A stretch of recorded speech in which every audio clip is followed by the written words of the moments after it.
What's going on, everyone? Welcome to another episode of What's So Hot. We go around the area trying to find some of the spiciest food. Today we're in Oakland, California, at Hot Boys on 25th Street. The new special guest, Cash Campain. This man is a father, PhD student, and an R&B singer. He just dropped a new project. We're gonna talk to him. Go check out this heat. Let's go. As usual, you the topic. Long way is how we mobbing. Never making you an option.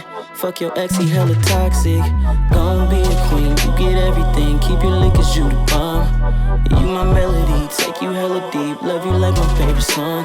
Tryna keep this thing low key so they won't hate, but they gon' find out. They gon' find out, yeah, they gon' find out. You tied down, yeah, you on mine now. So as we kind of said in your intro, new project, Somerset. So where did the name come from? Break it down. So the name, it came from, there's a park in Berkeley. I actually just released a visual today. Okay. Called John Hinkle Park. The intro to the album is called John Hinkle Park. So shout out Morgan Brown, shout out Kalia Youngblood, shout out Sig for helping me with the video editing and all that type of stuff. I directed that thing, so it was really good. Oh. I just wanted to capture the energy of the album, and so we went to John Hinkle Park where I really birthed the idea of the album. And John Hinkle Park is on the street called Somerset Plaza. So, you know, it was a really important time in my life where I was healing from a lot of stuff, trying to figure a lot of stuff out, trying to find out where I wanted to come from creatively, really realizing a lot of stuff as like a man and a dad, just, you know, as a family man, everything. And I was at that park a lot. Like I would go there for my lunch and just sit in the park. And the crazy thing about that park, and I've said this like 100 times about that park, is that a lot of stuff happens there. Like you'll have young kids there, like showing out, smoking, you know, selling each other drugs, doing drugs, whatever. At Somerset Park? Well, at John Hinkle Park. John Hinkle Park, that's So right. then on the other side of the park, you'll have like an older couple just hanging out there, like they don't work no more. They're just hanging out, you know. Then you'll have like somebody walking their dog or jogging through the park, and it's beautiful. It's an amphitheater there and all that stuff, and just feel the energy of the park. So I was like, I'm gonna name it Somerset because I couldn't name the album John Hinkle. That's weird, you know? So I just named it Somerset, and it just came together, man. The sound of the album is like all these things happening on the beautiful backdrop of R&B, which is similar to like the vibe of the park. It also seems like the album cover seems like it has like an Asian influence. Right. Where did that come from? So that's a replay or retake on, I don't know if you ever seen the movie The Last Dragon. So The Last Dragon, it was a movie that was produced by, it was the only movie produced by Motown Films in the 80s. And it's a retake on the cover, the theatrical poster for The Last Dragon. Yeah. And the reason why I like it is because if you look at the poster, there's these characters behind me and all these things happening. And it's like a guy with a gun that looks like a mob boss. It's like a kung fu, you know, opponent. It's like a female love interest. All these things are happening behind me, but I'm still able to, you know, be, you know, to shine above it and in front of it. You know what I'm saying? And still maintain poise in that. So I think that is the same thing. It's just like speaking to the concept of the album, all these things going on, and what do you produce out of it? What comes out of it? Talk to the sauce boys real quick one time. That looks beautiful though. They not playing. Just get that. They not playing. They not playing with the boys. That Cheers, man. Hella hot. You know what I'm saying? All right, let's see what we got, man. Let's see what we got. Uh-oh. Don't drive it. I don't even care. Let's go.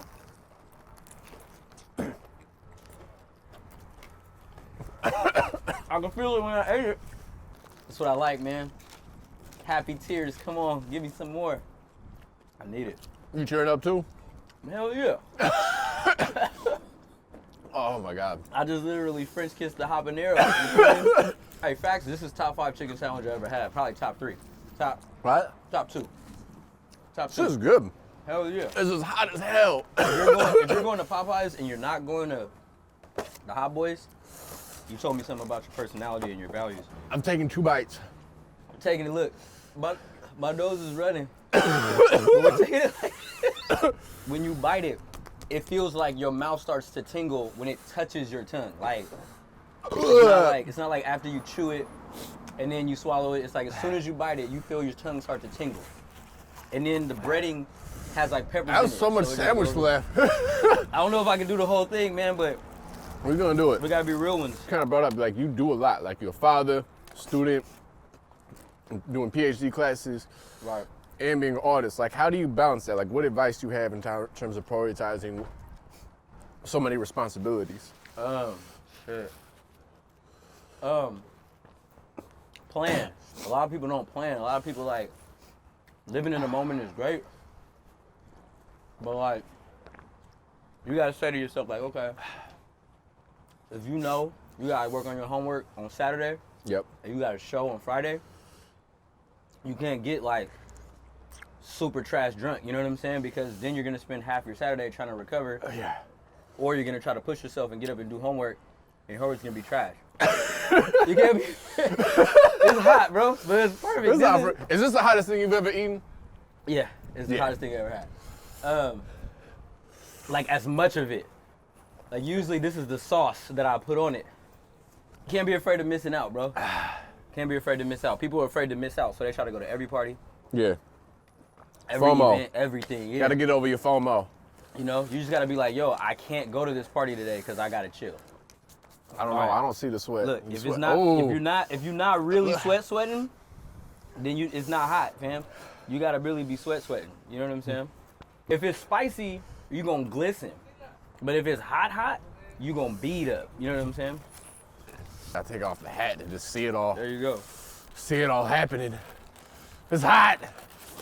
Warn your babies. Warn your kids.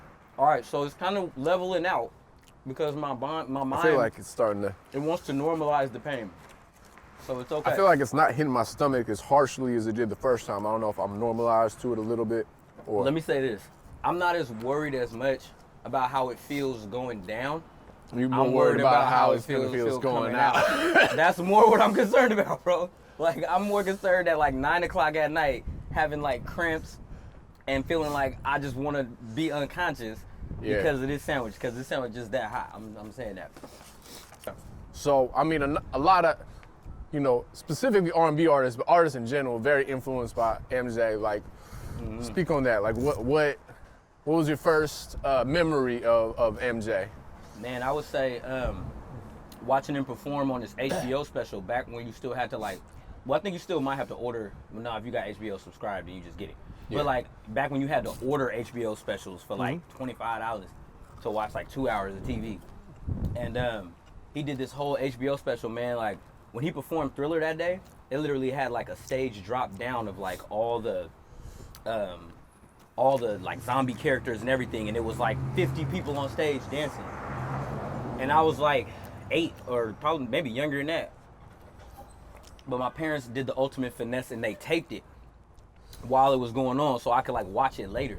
You know what I'm saying? And so just seeing his stage presence, and then as I got older, realizing that he had been doing this, man, since like, you know, he was like 6, 7 years old. Yeah. If you look back at like, if you listen to old Jackson 5 songs, like Mike is 9, 10 years old. He's singing pitch perfect, bro. You know what I'm saying? Like he's singing like pitch perfect. No auto-tune, none of that. And he's 9, 10 years old. Like we would call somebody today if they were doing that, we call them like a genius, like gifted touch. Absolutely. And people just are so used to him being so raw from day one that they're just like, oh yeah, that was when he was in the Jackson 5. It's like, nah, bro, he's like 9 doing that. Like, you know, like touring worldwide tours at 12 years old. Crazy. Like, you know, it's artists that can't tour worldwide now. They be having like nervous breakdowns, and he's like 12 doing that. Yeah. You know, not to say that he didn't have some issues later. Just loving the music and like, and giving an experience. Like Mike Jackson didn't perform, he gave an experience. And that's what I try to do. I try to get people to connect and experience whatever I'm doing artistically. You know what I'm saying? Being a father, there's so many like challenges you expect, but there's so many unexpected challenges that you have no idea what's going to happen until it happens. Right. Is there any challenges that were unforeseen that you would like to warn, or just maybe like, you know, put up and coming families on game on like what to look out for? Don't ever underestimate your kids' endurance when it comes to crying or asking you questions. Like, I remember we were driving back from Tahoe when my son was 7 months old, and he cried all the way from Tahoe to Placerville, like nonstop. He just cried. Like, he It's like was 2 not, hours, isn't yes, it? and he would Jesus. not be. He didn't get tired. How old he was didn't he? go to sleep. He was 7 months, and he didn't get tired. He didn't relax. He didn't look at nothing else. We were playing music for him, trying to show him little videos. Yeah. And you know, Nothing in Tahoe, worked. like, you can't stop. You're in the mountains. Like, you got to get out of the mountains before you could really stop. Now we'll be watching a movie, Like, I remember I tried to show my son the Mighty Ducks. Okay. And I was just like, let's watch Mighty Ducks 2, because I love that movie. He was like, why they wearing those jerseys? Why they skating like that? What are those sticks for? What is hockey? Why is that guy talking so loud? Like, and I'm like, just watch the movie. Like, goddamn, like, and he's like, who's that guy? What's that song? Why is that guy so old? Like, I'm just like, stuff you're not even paying attention to. Like, why is he so old? Like, what do you mean? He's just the coach. Like, you know what I'm saying? Like, bro, I'm about to finish. Man, I got a few bites to go. I'm finishing, baby. I gotta catch up. First off, it hurts. My whole mouth and my throat, it hurts. I'm taking it like a G, but it hurts. I'm finishing this thing. I'll say this too. I don't know if you agree with this. I feel like the first few bites were the worst. When you eat hot stuff, if you're a real hot, like, food connoisseur, you know everything that goes past your mouth is hot for like 20 minutes. So, I'm about to be driving home and it's gonna be hot. So, why would you do this to yourself? Because it just feels good.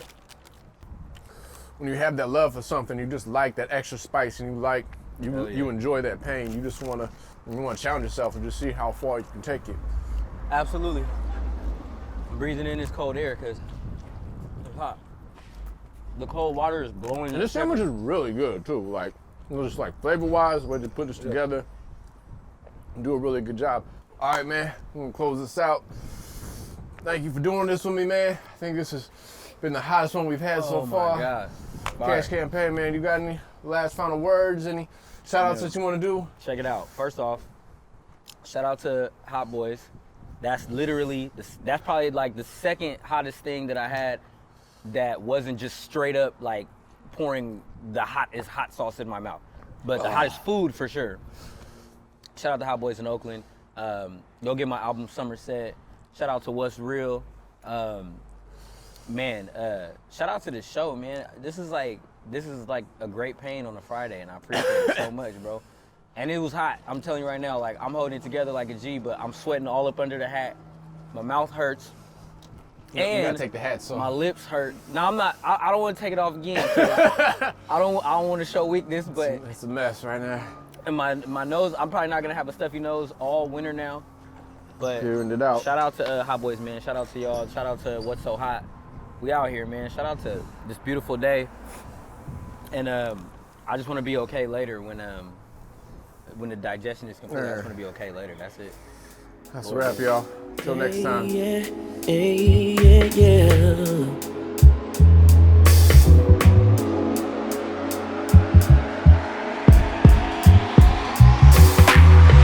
Gotta say my heart was broken when I met you. Hella empty, couldn't see that you were special. In distress, you know less to the rescue. But serotonin, girl, your voice is the best cue. So never mind hating.